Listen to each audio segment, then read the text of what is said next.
Imagine a world where everyone, from powerful kings in gold crowns to the poorest peasants in the mud, spent their entire lives in a hazy, drunken, perpetual fog. In the year 1500, drinking water was essentially a death sentence because it was crawling with deadly bacteria, so people drank beer and wine for breakfast, lunch, and dinner. Society was trapped in a collective hangover for centuries until a mysterious, dark, and bitter liquid arrived from the east to finally wake the human race from sleep.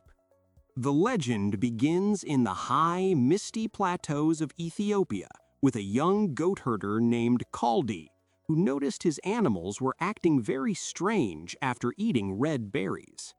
These were not ordinary goats. They were dancing with wild energy, refusing to sleep at night after consuming the magical fruit that we now know as the coffee bean. Kaldi tried the berries himself and felt a sudden rush of divine energy, prompting him to bring the discovery to a local monastery to show the holy monks. Initially, the monks were terrified and threw the berries into a fire, calling them a distraction from God.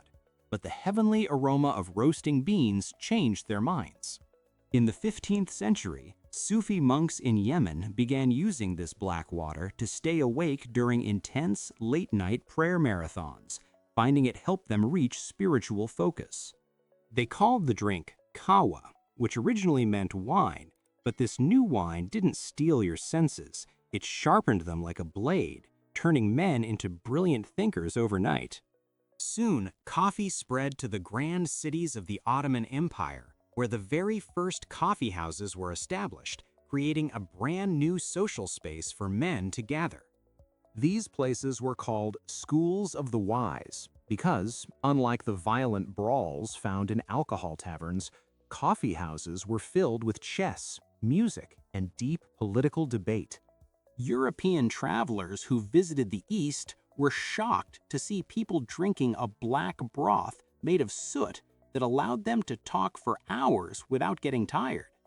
By the year 1615, the Venetian merchants brought the first sacks of coffee beans to Europe, but the arrival of the dark liquid caused an immediate and massive religious panic. Catholic priests were terrified of the Muslim drink and labeled it the bitter invention of Satan, fearing it would corrupt the souls of good Christians across the continent. They begged Pope Clement VIII to ban the brew, but the Pope, being a curious man, decided to taste the devil's drink before making his final official decree. After one sip, he famously declared, "This drink is so delicious that it would be a pity to let the infidels have exclusive use of it. Let's baptize it." With the Pope's blessing, coffee conquered Europe, and the first London coffee house opened in 1652, forever changing the social fabric of the city and the habits of men. These houses were called penny universities because for the price of a single penny, any man could buy a cup of coffee and listen to the smartest minds. Coffee houses became the internet of the 17th century, acting as hubs for the latest news, stock prices, scientific gossip, and the planning of major political revolutions and wars. Lloyd's of London, the world's most famous insurance market, actually started in Edward Lloyd's coffee house, where sailors and merchants gathered to discuss the many risks of the sea. Great scientific breakthroughs were fueled by caffeine. Isaac Newton and his colleagues spent hours in coffee houses debating the laws of physics and the secrets of the entire universe. Not everyone was happy. King Charles II tried to ban coffee houses in 1675 because he feared they were places where the disaffected met to spread scandalous reports about him. The public outcry was so massive that the king had to back down after only 11 days, proving that the people's love for caffeine was stronger than the monarchy.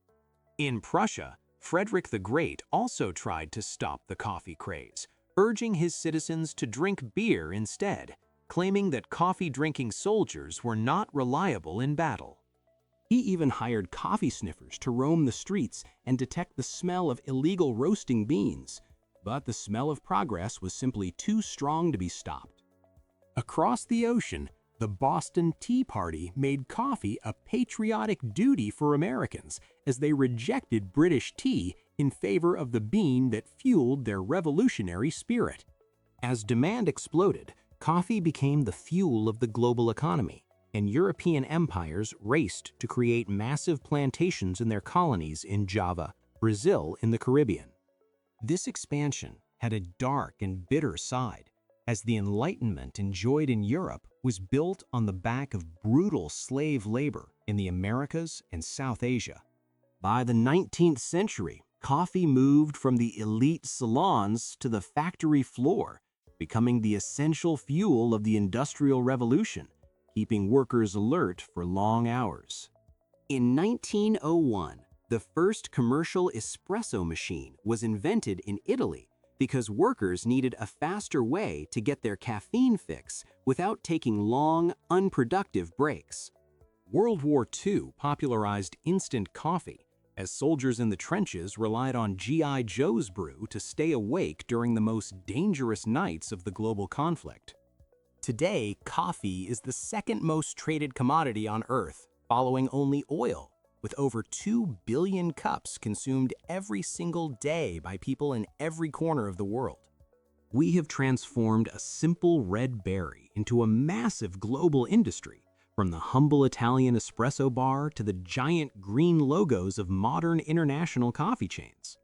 So, when you take that first hot sip tomorrow morning, remember that you are not just drinking a beverage, but the liquid energy that built our entire modern civilization.